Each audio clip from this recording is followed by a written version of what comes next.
प्यारे विद्यार्थियों, जैसा कि आप लोग जानते हैं कि इन दिनों में लॉकडाउन के कारण और उसके बाद के हालातों को मद्देनज़र रखते हुए कॉलेजेस के अंदर क्लासेस कई बार लगानी संभव नहीं हो पा रही हैं। ऐसी हालात में सरकार की तरफ से और तमाम टीचर्स की तरफ से, प्राध्यापकों की तरफ से ऐसे प्रयास किए जा रहे हैं ताकि हम आप तक अपनी बात को पहुंचा सकें। आज इसी श्रृंखला की जो ये कड़ी है, इसमें आज हम बात कर रहे हैं बीए फाइनल के मनोविज्ञान के विद्यार्थियों से और आज हम अपना एक नया चैप्टर शुरू कर रहे हैं और इसका नाम है इंट्रोडक्शन टू साइकोपैथोलॉजी। विद्यार्थियों, जैसा कि आप लोग जानते हैं कि इन दिनों में मानसिक रोग बहुत ज़्यादा फैलते जा रहे हैं और मनोविज्ञान के क्षेत्र में बहुत सारी चीज़ें ऐसी हैं जिसके माध्यम से हम इन मानसिक रोगों के न केवल बचाव कर सकते हैं, इनसे छुटकारा पा सकते हैं, बल्कि हम विद्यार्थियों को इनके माध्यम से सभी चीज़ें बताना भी चाहते हैं कि किस तरीके से बीमारियों का इलाज किया जा सकता है और इनकी प्रकृति क्या होती है। तो चलते करते हैं अपने आज के इस लेक्चर को, जिसमें आज हम बात कर रहे हैं किस तरीके से इंट्रोडक्शन टू साइकोपैथोलॉजी जो है उसके बारे में हम आज की हमारी बातचीत होगी। सबसे पहले हम बात करते हैं ब्रीफ हिस्ट्री ऑफ साइकोपैथोलॉजी के बारे में। यहाँ पर पहुँचने से पहले मैं विद्यार्थियों आप लोगों को बता दूँ कि सबसे पहले ये जानना बेहद ज़्यादा ज़रूरी है कि साइकोपैथोलॉजी मनोविज्ञान से कैसे जुड़ी और इसका विकास कैसे हुआ। ये तमाम बातें जानने से पहले आप लोगों के लिए ये जानना भी बहुत आवश्यक है कि आखिर मनोविज्ञान की उत्पत्ति कैसे हुई, ताकि हम आगे चलकर इसके बारे में बात कर सकें। हालांकि आप लोगों ने BA first year second year में तमाम बातें पढ़ी हुई हैं, मैं एक बार आपको ब्रीफ करना चाहता हूं। आपको बता दूं कि बहुत हज़ारों वर्ष पहले, बाकायदा से आप यह कह सकते हैं कि ईसा मसीह से भी बहुत साल पहले थेल्स नाम के एक दार्शनिक होते थे, उन्होंने सबसे पहले साइके शब्द दिया। साइके शब्द जो था ये आत्मा से जुड़ा हुआ था और लगभग उसके बाद 13वीं शताब्दी के आसपास साइके शब्द के साथ लोगस वर्ड जोड़कर रुडोल्फ नाम के एक व्यक्ति ने पहली बार साइकोलॉजी शब्द का निर्माण किया। लेकिन तब तक साइकोलॉजी कोई एक अलग विषय नहीं था। धीरे धीरे विकास होता रहा, मनुष्य का विकास होता रहा, साइंस का विकास होता रहा।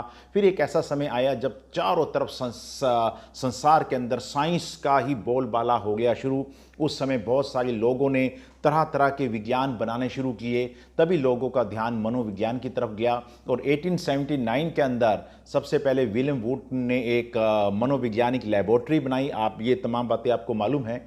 और इसी लेबोरेटरी के माध्यम से धीरे धीरे चल के फिर मनोविज्ञान का विकास शुरू हुआ। इसलिए हम कई बार कहते हैं कि मनोविज्ञान का इतिहास बहुत छोटा है।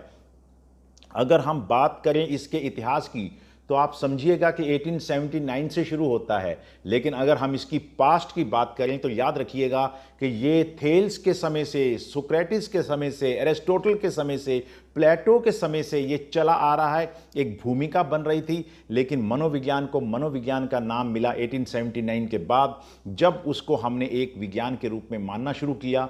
तब तरह तरह की बातें इसके अंदर आनी शुरू हुई। और आप लोग समझते हैं कि जब भी कोई एक बड़ा पौधा उगता है और वो बड़ा होता है तो उसकी बहुत सारी शाखाएं भी बन जाती हैं। और इसी तरीके से मनोविज्ञान की भी बहुत सारी शाखाएं बन गई। जैसा कि इस समय आप स्क्रीन पे भी देख रहे होंगे, बहुत सारी शाखाएं बनी हैं। और इन्हीं शाखाओं में से देखिएगा, जो चूंकि हमारा मेन जो मनोविज्ञान का जो सब्जेक्ट मैटर है वो व्यवहार है और हमारी मानसिक प्रक्रियाएं हैं। जब हम व्यवहार का अध्ययन लेबोरेटरी में बैठकर करते हैं तो वो एक्सपेरिमेंटल साइकोलॉजी होती है। जब समाज में करते हैं तो वो समाज मनोविज्ञान होता है। जब हम अपराधियों के व्यवहार का अध्ययन करते हैं तो वो क्रिमिनल साइकोलॉजी होती है। जब हम पुलिस वालों का व्यवहार का अध्ययन करते हैं तो वो पुलिस साइकोलॉजी होती है। इसी तरीके से बहुत सारे विज्ञान बनते रहे और उन्हीं विज्ञानों में से एक विज्ञान हमारे सामने उभर कर सामने आया। उस विज्ञान का नाम था एबनॉर्मल साइकोलॉजी।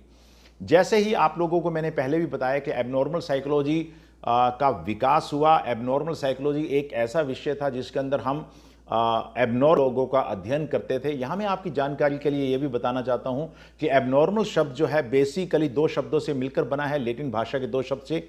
पहला शब्द था एब। एब का मतलब होता है दूरी, और नॉर्मल का मतलब जो व्यक्ति नॉर्मेलसी से दूर है, जो व्यक्ति सामान्यता से दूर है, वो एबनॉर्मल है। यहां पर यह भी बता दूं कि जो नॉर्मल शब्द है वो बेसिकली नॉर्मा शब्द से बना है। जो नॉर्मे का अभिप्राय जो लैटिन भाषा के अंदर होता था वो गुनिया होता था। आपने देखा होगा सभी मिस्त्रियों के पास एक 90 डिग्री के एंगल के ऊपर बना हुआ एक लकड़ी का एक स्केल होता है। वो बाकायदा से हम लोग उसके द्वारा ये मापन कर पाते हैं कि जहाँ पे भी हम मकान बना रहे हैं या कोई भी चीज़ कर रहे हैं, क्या वो 90 एंगल पे ऊपर है या नहीं है। तो उसी शब्द से फिर आगे चल के नॉर्मल शब्द बना, और अवे फ्रॉम नॉर्मल को हम लोग एबनॉर्मल कहना शुरू किया। एबनॉर्मल साइकोलॉजी का विकास हुआ। लंबे समय तक विद्यार्थियों हम लोगों ने एबनॉर्मल साइकोलॉजी ही पढ़ा है और एबनॉर्मल साइकोलॉजी को पढ़ाया है। किंतु फिर एक बार बीच में ऐसी घटना घटित हुई कि जैसा कि बहुत सारे लोग ऐसे होते हैं दुनिया में जो आम लोगों जैसा व्यवहार नहीं करते हैं, जो आम लोगों से हटकर होते हैं, उनकी दृष्टिकोण आम लोगों से हटकर होता है। इस तरह के जो लोग होते हैं हम उनको भी एबनॉर्मल साइकोलॉजी में एबनॉर्मल कैटेगरी में डाल रहे थे, जबकि ये बात तो ठीक नहीं थी। क्योंकि बहुत सारे वैज्ञानिक ऐसे होते हैं, बहुत सारे चित्रकार ऐसे होते हैं, बहुत सारे पोइट ऐसे होते हैं जो आम लोगों से हटकर व्यवहार कर रहे होते हैं। देखने में हमें उनका व्यवहार बहुत ही गड़बड़ वाला दिखाई दे रहा होता है, बहुत ही असामान्य दिखाई दे रहा होता है। तो क्या बड़ा सवाल ये पैदा हुआ कि क्या वो लोग असामान्य हैं? अगर वो असामान्य हैं तो क्या वो मानसिक रूप से बीमार भी हैं? इस बात की चर्चा को लेकर जब विषय चला तो अंततः ये बात आई कि एबनॉर्मल साइकोलॉजी का नाम बदलकर साइकोपैथोलॉजी रख दिया जाए। साइकोपैथोलॉजी का मतलब है ऐसा मनोविज्ञान जिसके अंदर हम मनोव्याधियां यानी कि डिसऑर्डर के बारे में हम लोग पढ़ते हैं।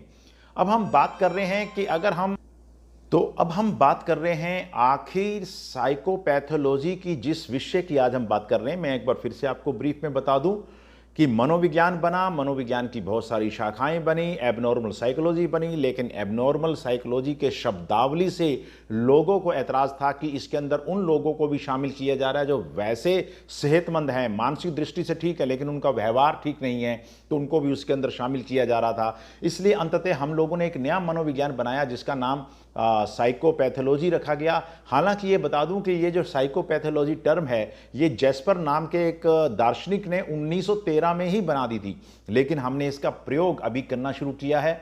और अगर हम अमेरिकन साइकोलॉजिकल एसोसिएशन के हिसाब से अगर देखें, इस समय आप लोग स्क्रीन पे भी देख रहे हैं कि आखिर साइकोलॉजिकल डिसऑर्डर होते क्या हैं। ऐसे डिसऑर्डर होते हैं जिसमें कि आदमी का व्यवहार बदल जाता है, नॉर्मलिटी से दूर चला जाता है, पेनफुल होता है, डिस्ट्रेस में होता है, उसके कारण उसको या उसके घर वालों को किसी प्रकार की कोई परेशानी आनी शुरू हो जाती है। तो तमाम लोगों ये बातें हमने आगे चल के डिटेल में पढ़नी है, लेकिन फिलहाल आप यूं मान के चल सकते हैं कि साइकोपैथोलॉजी के अंदर हम मानसिक रोगों के बारे में बात करते हैं, मानसिक इलनेस के बारे में बात करते हैं।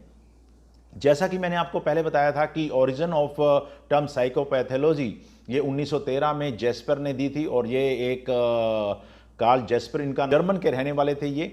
इन्होंने बताया कि हम लोग अपनी ज़िंदगी में जो असामान्य व्यवहार करते हैं वो साइकोपैथोलॉजी नहीं है। साइकोपैथोलॉजी ये है कि जब वो इस प्रकार का व्यवहार कोई व्यक्ति करने लग जाता है जिसके कारण उसकी ज़िंदगी में, उसके जीवन में या उसके घर वालों को किसी प्रकार की परेशानी आनी शुरू हो जाती है, उसका व्यवहार लोगों से अलग हो जाता है, वो खुद डिस्ट्रेस में रहना शुरू कर देता है।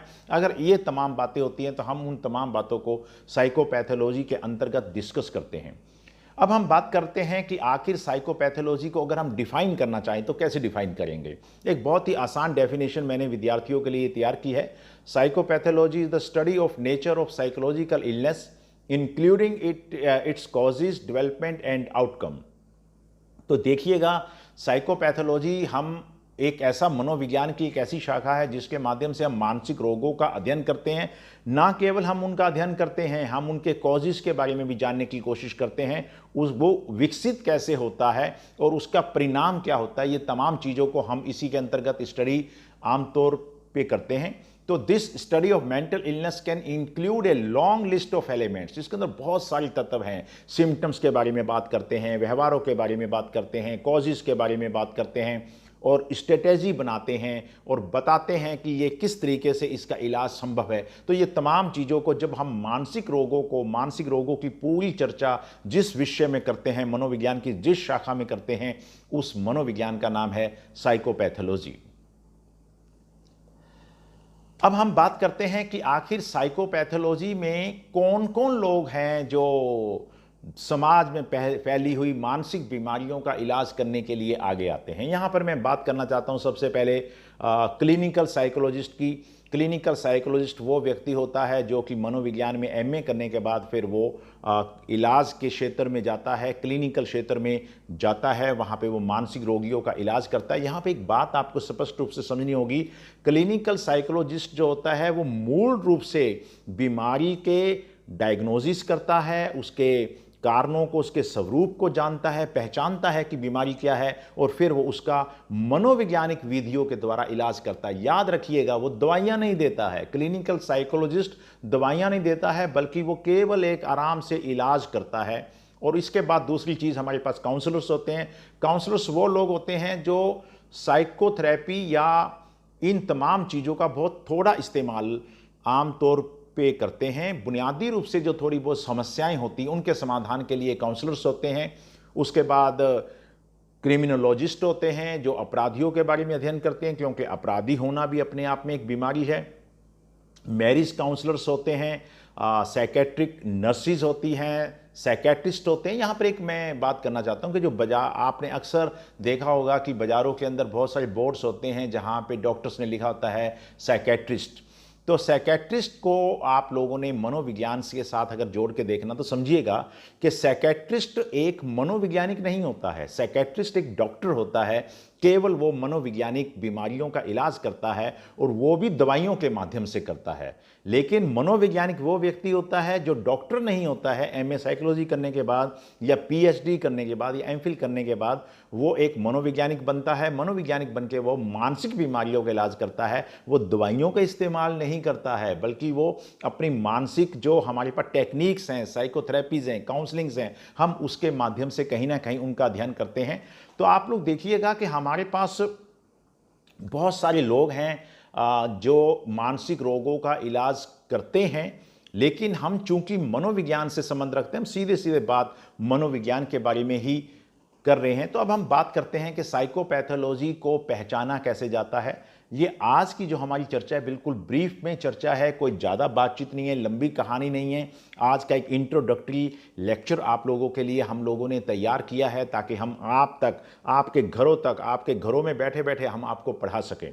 तो हम बात करते हैं कि किसी व्यक्ति में अगर हमने ये देखना है कि उस व्यक्ति को कोई मानसिक बीमारी तो नहीं है, साइकोपैथोलॉजी तो नहीं है, तो दो बातों के माध्यम से हम उसका अध्ययन करते हैं। कि हम उसके सिम्टम देखते हैं। सिम्टम का अभिप्राय होता है ऐसा कोई साइन जो अंडरलाइंग किसी बीमारी का प्रतीक हो।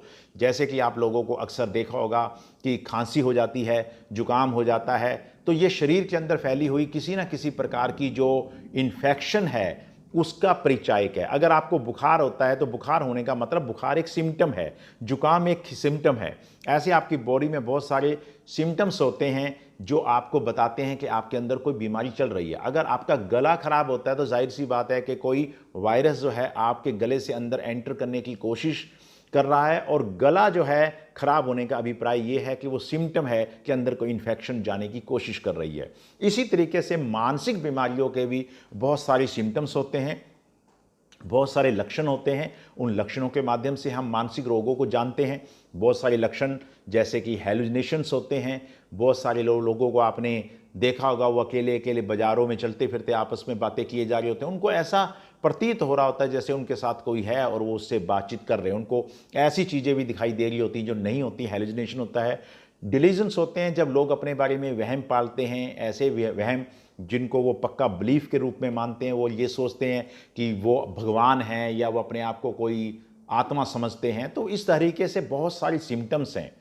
सिम्टम्स के अलावा विद्यार्थियों, हम लोग साइकोपैथोलॉजी में जो अध्ययन करते हैं वो क्लासिफिकेशन भी करते हैं, क्योंकि हमें, अगर हमने बीमारियों का ठीक से इलाज करना है तो हमें अच्छे तरीके से ये पता होना चाहिए कि आखिर बीमारियों का स्वरूप क्या है। मतलब कौन सी बीमारी कितनी घातक है, कितनी बीमार करने वाली है या कितनी सीरियस है, उसका प्रोग्नोसिस क्या है, प्रोग्नोसिस अभिप्राय उसकी ठीक होने की संभावना कितनी है, ये तमाम चीज़ें हम क्लासिफिकेशन के माध्यम से मतलब के करते हैं। यहाँ पर मैं आपको ये बता दूं कि आगे चल के हमने बहुत सारे क्लासिफिकेशंस के बारे में डिस्कस करना है, लेकिन यहाँ मैं आपको ब्रीफ में ये बता दूं कि कुछ बीमारियां ऐसी होती हैं जो कि बहुत सरल होती हैं, जिनका संबंध एंग्जाइटी से होता है। कुछ बीमारियां बड़ी गंभीर होती हैं, कुछ इतनी गंभीर होती हैं कि उन बीमारियों का इलाज ना किया जाए तो व्यक्ति सुसाइड करने तक भी या किसी को मारने तक भी पहुंच जाता है।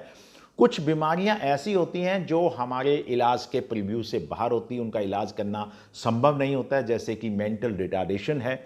तो ये तमाम चीज़ें हम जब तक क्लासिफिकेशन नहीं करेंगे कि कौन सी बीमारी हल्की है, किस श्रेणी की है, उसके लक्षण कैसे हैं, तब तक हम बीमारी का इलाज ठीक से नहीं कर सकते हैं। इसीलिए विद्यार्थियों, हम लोगों ने सबसे पहली बात ये करनी है साइकोपैथोलॉजी में कि बीमारी के लक्षण क्या है और उसकी क्लासिफिकेशन क्या है। एक बार जब हमें ये पता चल जाता है कि बीमारी की क्लासिफिकेशन क्या है, कैसी बीमारी है, फिर हम ये देखते हैं कि बीमारी के कारण क्या है। बीमारी के कारण को भी अब हम बहुत डिटेल में आगे डिस्कस करने जा रहे हैं। फिलहाल आप यूं समझिएगा कि मानसिक बीमारियां होने के मुख्य रूप से 3 कारण होते हैं। बायोलॉजिकल कॉजेज होते हैं, जिनको हम शारीरिक कारण बोलते हैं, जिनका संबंध आपके शरीर के साथ होता है। दूसरी बीमारियां होने का दूसरा कारण है वो मनोवैज्ञानिक कारण होते हैं, साइकोलॉजिकल कॉजेज होते हैं। बहुत सारी बातें होती हैं जो हमें बीमार बनाती हैं। इसके अलावा तीसरे कारण सोशियो कल्चरल होते हैं। सोशियो कल्चरल कॉजेज वो कॉजेज होते हैं जो कि सामाजिक होते हैं, सांस्कृतिक होते हैं। जिस समाज में हम रह रहे हैं, जिस समाज ने हमारा पालन पोषण किया है, हमारे माता पिता कैसे थे, हमारे आस पड़ोस क्या था, हमारे दोस्त कैसे थे, ये तमाम चीज़ें हम लोगों को मानसिक रूप से बीमार बनाने के अंदर सहयोग करती हैं। और ये तमाम चीज़ें डिस्कस आप लोगों ने अभी सुनी हैं आराम से। और मैं आपको बता दूं कि आज का जो हमारा ये इंट्रोडक्टरी सेशन था, इसका हमारा जो मुख्य मुद्दा था वो ये था कि हम लोगों ने आपको बताना था कि आखिर साइकोपैथोलॉजी होती क्या है। जिस विषय को आप पढ़ रहे हैं, एक बार फिर से ब्रीफ से मैं आपको बता दूं कि साइकोथेरेपी साइकोलॉजी की एक ऐसी ब्रांच है जिसके अंदर हम मानसिक रोगों का अध्ययन करते हैं, उनके लक्षणों के बारे में जानते हैं, उनके कारणों के बारे में जानते हैं, उनके निवारणों के बारे में जानते हैं। यहाँ एक बात आप लोगों को ध्यान देनी है कि साइकोपैथोलॉजी एक एकेडमिक सब्जेक्ट है। जब आप एमए में जाएंगे तब आप वहाँ पर पढ़ेंगे क्लिनिकल साइकोलॉजी, वो एक प्रैक्टिकल सब्जेक्ट है। वो आपको बताता है कि बीमारियों का इलाज कैसे करना है, जबकि साइकोपैथोलॉजी सिर्फ आपको बीमारियों का एक एकेडमिक, एक थ्योरेटिकल वर्जन आप लोगों के सामने पेश करता है। आपने मेरे इस लेक्चर को बड़े ध्यान से सुना, बड़े प्यार से सुना। आप तमाम बच्चों का बहुत बहुत धन्यवाद। और आप अपने साथी विद्यार्थियों के साथ भी इस वीडियो को शेयर करके उन तक हम लोगों को पहुंचने का मौका दे सकते हैं। आप लोगों का बहुत बहुत धन्यवाद। Thank you.